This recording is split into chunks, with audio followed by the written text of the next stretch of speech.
duas atrizes que possuem lugar de fala. Um ator que foi do romântico ao perverso. Se um desses três personagens batesse em minha porta, eu jamais atenderia. Você vê tudo isso e muito mais aqui agora no...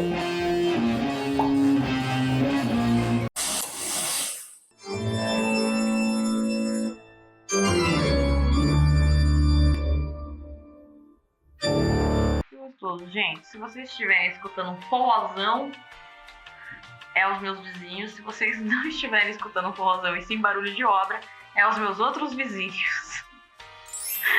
Ai. Olá, meus queridos sinistreiros! Tudo bem com vocês? Eu espero que vocês estejam bem. E bom, se você não estiver, talvez esse vídeo te faça repensar sobre a sua vida, sua fé, quem você é e se você realmente está no controle. Profundo, né? Ou será que não? E pra quem tá chegando agora, bem-vindos ao Sinistro Mundo de Camis. E como alguns de vocês sabem, eu sou a Camis e essa daqui é a Balu Vamp, minha eterna companheira de vida e também aqui do canal. E como vocês podem ver, a morte não nos separa. E se você curte esse tipo de conteúdo, se você gosta de fofocas de perder a cabeça, curiosidades bizarras, filmes de horror e um mundo assombroso, por favor, já deixa o seu like, se inscreve aqui no meu canal e ativa o sininho para você ficar sabendo quando eu postar vídeos nesta plataforma ou nas demais redes sociais. Me segue lá nas minhas outras redes sociais também, por favor. Essas três coisas que eu pedi agora pra vocês são bem simples de se fazer, não te custa muito tempo e me ajuda demais aqui com o canal e me incentiva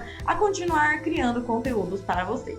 E hoje a gente vai falar aqui no canal sobre um filme que chegou este ano no mundo do horror e dividiu muitas opiniões por aí. Eu estou falando aqui de Herege ou Heretic, como eles falam lá na Gringolândia. É um terror psicológico da A24, dirigida pelos irmãos Scott e Brian Woods, que são os mesmos roteiristas de Um Lugar Silencioso. Mas aqui você pode esquecer dos monstros com a audição aguçada, porque aqui o terror é outro, é muito mais mental e com uma casa que parece um verdadeiro bunker de gente paranoica. O que, né, talvez tenha sido isso que o filme quis dizer mesmo. O filme aqui segue duas irmãs missionárias mormon. Uma se chama Paxton, que é interpretada pela Chloe West, e a outra é a irmã Barnes, que é ela mesma, minha queridinha Sophie Thatcher. Eu já falei bastante dela aqui no canal, ali no vídeo de Acompanhante Perfeita, então vai lá ver esse vídeo de Acompanhante Perfeita, porque eu já falei dela em Yellow Jackets, já falei minha opinião sobre Yellow Jacket, e é isso aí. Voltando aqui pra Herege. Elas estão em uma missão evangelizadora, batendo de porta em porta, tentando levar a palavra dos Mormons adiante. Mas elas acabam batendo na porta do Sr. Reed, que é vivido pelo Huey Grant, em um dos papéis mais esquisitos da carreira dele. E tá atuando também, vai falhar do Morte, vai falhar, aterrorizar a população brasileira. É pra isso que ele veio, pra aterrorizar a população brasileira, né, Piquito?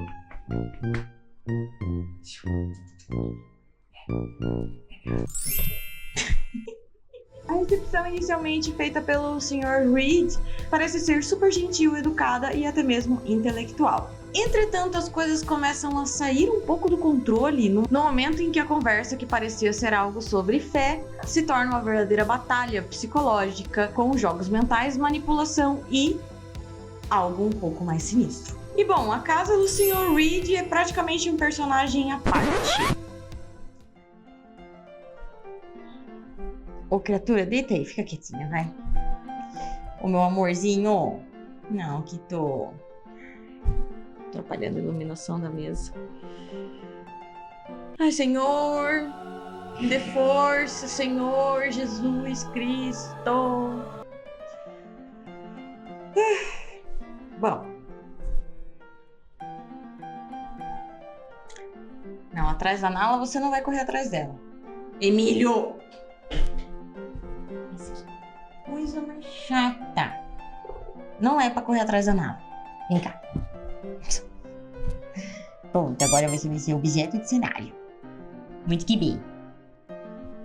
Tá na hora de pagar o aluguel dessa casa. Fica aí, fica quieto. A casa do Sr. Reed é quase um personagem à parte. Tudo nela é extremamente calculado. Desde a ausência de sinal celular, porque o local é totalmente fechado com placas de metal, até as miniaturas detalhadas que ele constrói numa maquete, uma mini maquete, que é a interpretação na casa dele.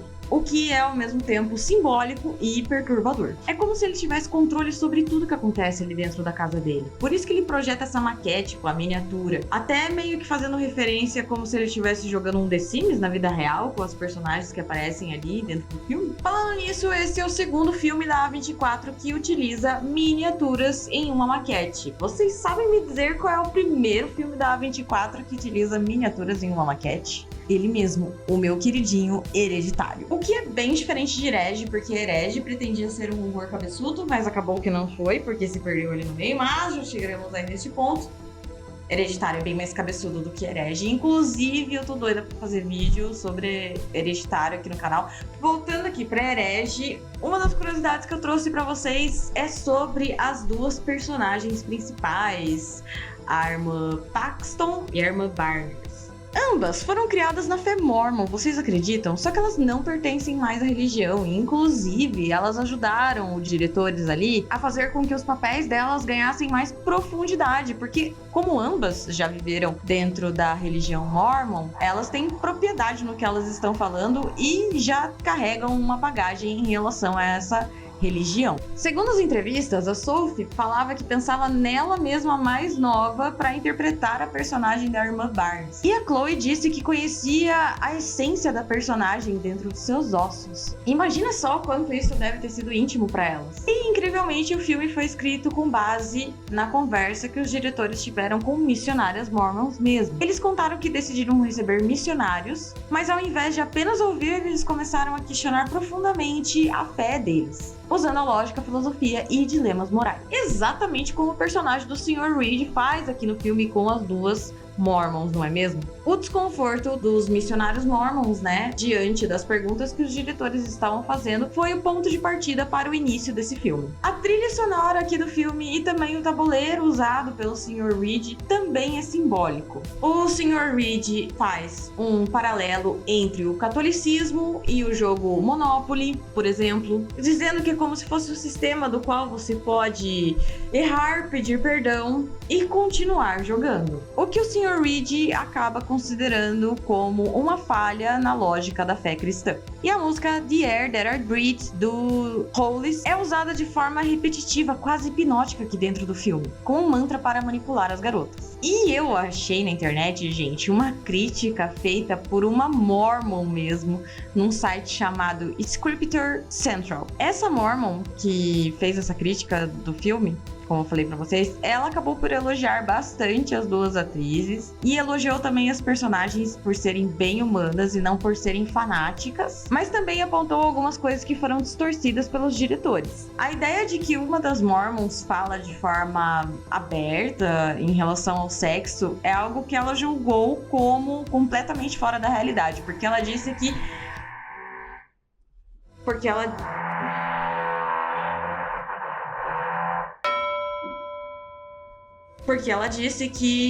uma mulher que acredita na religião mormon jamais fala abertamente sobre sexo com as outras mulheres. Ou pelo menos é extremamente incomum. E a representação das roupas íntimas mágicas feitas ali no filme, as garments sagradas dos mormons, foi considerada exagerada e até mesmo sensacionalista por essa crítica. Ela lembrou que essas roupas são usadas como símbolos espirituais usados em reverência e não um item, literalmente, com poderes mágicos como o filme parece sugerir. Essas vestes são chamadas de vestimentas do tempo e trata-se de uma vestimenta sagrada usada pelos santos dos últimos dias que fizeram convênios com Deus no templo. E embora essas vestimentas sofreram alterações ao longo do tempo, hoje em dia elas são consideradas como se fossem uma simples camiseta branca com uma calça branca. Vocês sabiam desse detalhe sobre as roupas íntimas dos Mormons? Eu não fazia a menor ideia, gente do céu. Desculpem a ignorância, mas eu não manjo nada sobre Mormons. E foi interessante demais ler a crítica dela no site que eu falei pra vocês, que se chama Sculptor Central.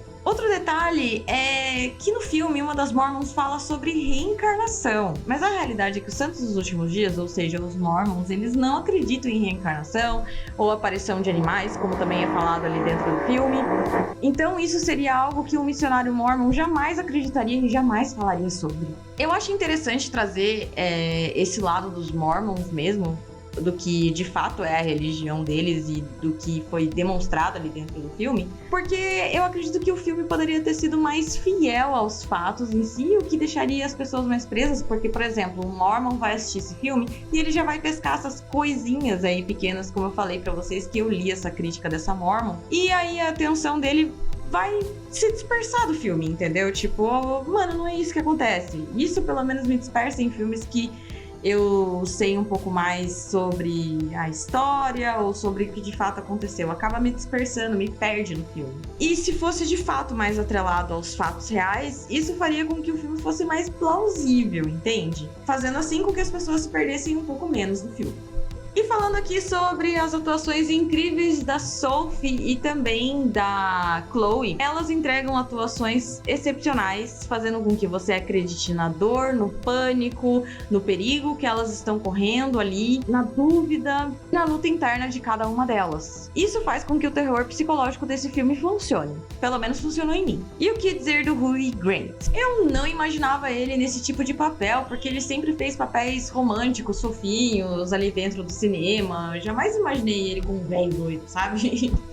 Que fosse completamente atormentado psicologicamente. E ele até entrega isso aqui dentro do filme. No início ele é um velhinho fofo, você até acredita na fofura dele e tal. E ele é um ator muito bom, então ele sabe entregar isso daí de uma forma muito bem colocada. E daí depois ele se demonstra uma pessoa completamente manipuladora, narcisista e até mesmo perigoso. É aquele tipo de vilão que não precisa levantar a voz e nem pegar em armas para ser ameaçador. A atuação dele aqui nesse filme é desconfortável no melhor sentido possível. E bom, chegou a parte polêmica.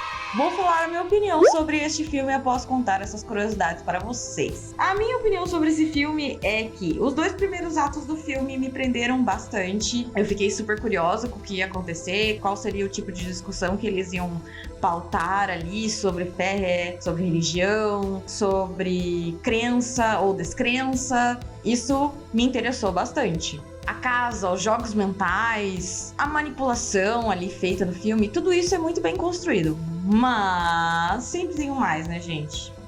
Não sempre. Alguns filmes entregam tudo como os pecadores. Mas aqui tem um mas. E do terceiro ato em diante, o filme me perdeu. Justamente por conta da atitude de uma das personagens aqui desse filme, que não condiz com a pessoa que ela é, com a pessoa que ela está sendo ali, que ela está entregando em tela desde o início do filme. Não faz sentido com a construção dela de personagem, entende? Ela toma umas atitudes que, tipo assim, cara, ela fica muito astuta do nada, entendeu? Ah, amiga, você não podia ter sido astuta assim desde o início do filme pra você não cair nessa cilada, minha filha, né?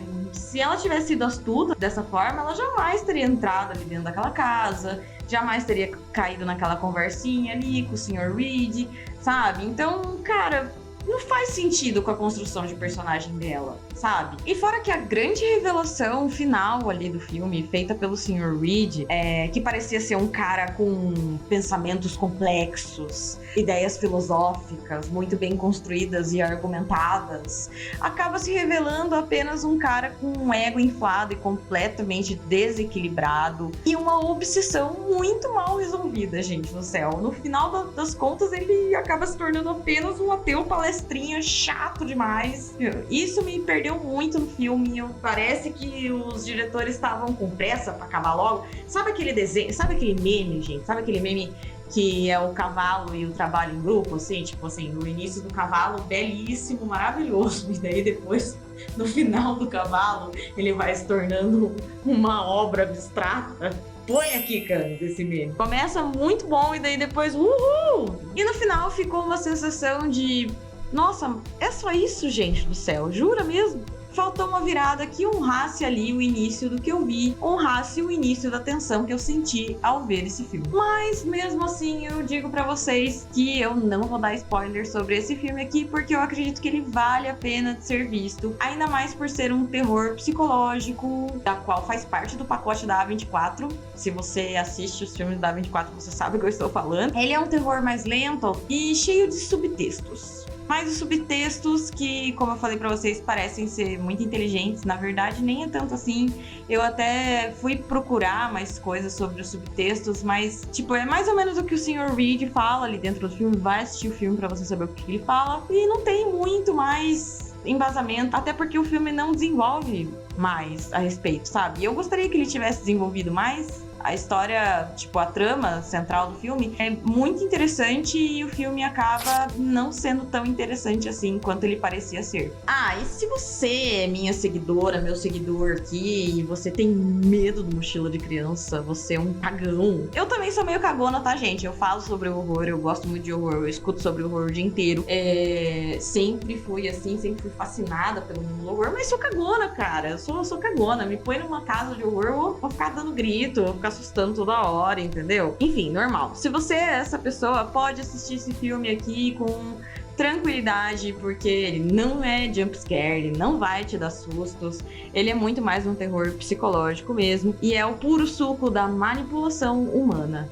Apenas isso. E esse foi o vídeo sobre Herege. E vocês, meus sinistreiros, vocês assistiram Herege? O que vocês acharam? Vocês gostaram desse final ambíguo, aberto? Vocês esperavam um pouco mais, assim como eu esperava um pouco mais, real, assim, não...